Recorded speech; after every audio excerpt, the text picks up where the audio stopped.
ভরসা ভরসা করো নিজের উপরে, বিশ্বাস রাখো নিজের উপরে যে আমি পারবো, আমাকে পারতেই হবে। পাখি পাখি কখনো ডাল ভেঙে পড়ে যাওয়ার ভয় করে না। পাখি দেখবেন প্রায় সময় গিয়ে চিকন একটি ডালের উপরে বসে পড়েছে। বড় পাখি এমন একটা ডালের উপরে বসছে যে ডালটা ভেঙে যাওয়ার সম্ভাবনা আছে, কিন্তু সে ভেঙে পড়ে যাওয়ার ভয় তার অন্তরের ভিতরে নাই। কারণ তার ভরসা ওই ডালের উপরে নয়, তার ভরসা তার ডানার উপরে।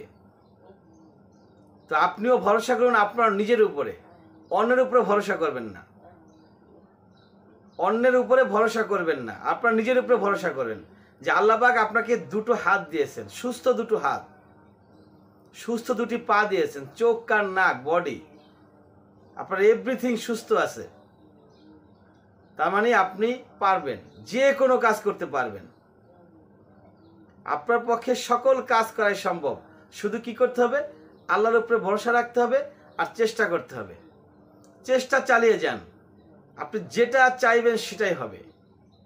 চেষ্টা চালিয়ে যান, আল্লাহর কাছে দোয়া করেন, আল্লাহ পাক আপনার সকল প্রকারের চেষ্টাটাকে পূরণ করে দিবেন, চাওয়াগুলাকে পাওয়াতে পরিণত করে দিবেন।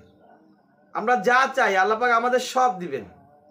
এমন কোনো জিনিস নাই পৃথিবীর বান্দারা, আল্লাহর বান্দা এমন কোনো জিনিস নাই যেটা চাইছে সে আর আল্লাহ পাক তাকে সেটা দিবে না।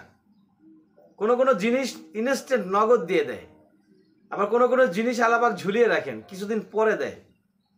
আবার কিছু জিনিস দুনিয়াতে দিবেনই না, আপনি মারা যাবেন, মৃত্যুর পরে কাল কিয়ামতের ময়দানে সেই কঠিন বিপদে আপনার এই চাওয়াগুলোকে আল্লাহ পাওয়াতে পরিণত করবেন। অতএব চাইতে হবে কার কাছে? আল্লাহর কাছে। শুধু বারবার বারবার চাইতে হবে, বেশি থেকে বেশি পরিমাণে চাইতে হবে, আর সঙ্গে চেষ্টা চালিয়ে যেতে হবে। আপনি দুনিয়ার কারো কাছে কোনো জিনিস একবার দুইবার তিনবার চান, সে খেপে যাবে। আর মহান রব্বুল আলামিনের কাছে যত বেশি চাইবেন, মহান রব্বুল আলামিন তত বেশি খুশি হবেন এবং আপনাকে তত বেশি দিয়ে থাকবেন। আর ভরসা রাখুন, বিশ্বাস রাখুন। যেই ব্যক্তি আল্লাহর প্রতি 100% ভরসা রাখছেন, বিশ্বাস রাখছেন, তাকে আল্লাহ পাক কোশ্চিন কালো হতাশ করবেন না। আর নামাজ তো ছাড়াই যাবে না, নামাজ ছাড়লে আর মুসলমান থাকবেন না। মুসলমান এবং কাফের দুইজন, একজন মুসলমান একজন কাফের, তাদের মধ্যে পার্থক্য, প্রথম পার্থক্য কি? মুসলমান নামাজ পড়ে, কাফের নামাজ পড়ে না। তার মানে আমরা যারা নামে মুসলমান, আমার বাবা মুসলমান ছিল, আমার দাদা মুসলমান ছিল, সেই হিসাবে আমি আমার নামের পিছনে ট্যাগ লাগাইছি আমি মুসলমান। আমার বাবা রিক্সাওয়ালা ছিল, আমার বাবা মুচি ছিল, আমার বাবা জেলে ছিল, আমার বাবা কৃষক ছিল। কই, আমি তো আমার পিছনে ট্যাগ লাগাই না যে আমি কৃষকের ছেলে, আমি রিক্সাওয়ালার ছেলে, বা আমি রিক্সাওয়ালা। আমার বাবা রিক্সাওয়ালা ছিল, আমি রিক্সাওয়ালা। আমার বাবা জেলে ছিল, আমি জেলে। আমার বাবা কৃষক ছিল, আমি কৃষক। এই ধরনের ট্যাগ কি আমি আমার নামের সঙ্গে লাগাইছি? লাগাই নাই। তাহলে আমার বাবা মুসলমান ছিল, আমি মুসলমান, আমার দাদা মুসলমান ছিল, আমি মুসলমান। এই ট্যাগ লাগানোর ক্ষমতা আপনাকে কে দিছে?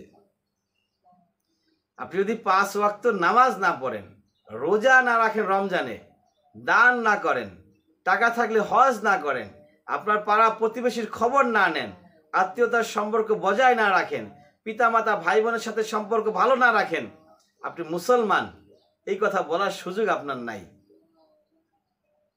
অতএব মুসলমান হইতে হলে মুসলমানের মতো কাজ করতে হবে।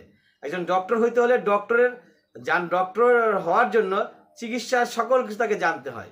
একজন ইঞ্জিনিয়ার হওয়ার জন্য গাড়ি বাড়ি রাস্তাঘাট নির্মাণের জন্য যা যা প্রয়োজন সেগুলো জানতে হয়। একজন জেলে হইতে হইলে মাছ ধরার সকল ইনস্ট্রুমেন্ট সম্পর্কে তার ধারণা রাখতে হয় এবং সেগুলা পরিচালনার ক্ষমতা তার থাকতে হয়। একইভাবে মুসলমান হইতে হইলেও মুসলমানের সকল দায়িত্বগুলো তাকে পালন করতে হয়। তার ভিতরে নাম্বার 1 হচ্ছে নামাজ। 5 ওয়াক্ত নামাজ অবশ্যই আদায় করতে হবে। ওয়া আখির দাওয়ানা আলহামদুলিল্লাহি রাব্বিল আলামিন।